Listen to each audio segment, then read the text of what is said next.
அனைவருக்கும் வணக்கம். வள்ளலார் கூறும் 42 வகையான பாவங்களை தெரிந்து கொள்வோம். 1. நல்லவர் மனத்தை நடுங்க வைப்பது. 2.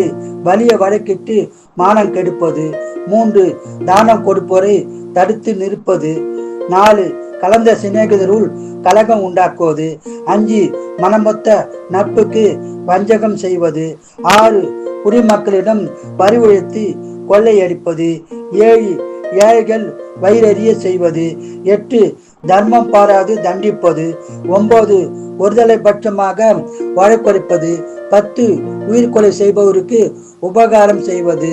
11. களவு செய்பவருக்கு உளவுகள் சொல்வது. 12. பொருளை இச்சித்து பொய் சொல்வது. 13. ஆசை காட்டி மோசம் செய்வது. 14. போக்குவரவுக்குரிய வரியை அடைப்பது. 15. வேலை வாங்கி கொண்டு குறைப்பது. 16. பசுத்தோர் முகத்தை பாராமல் இருப்பது.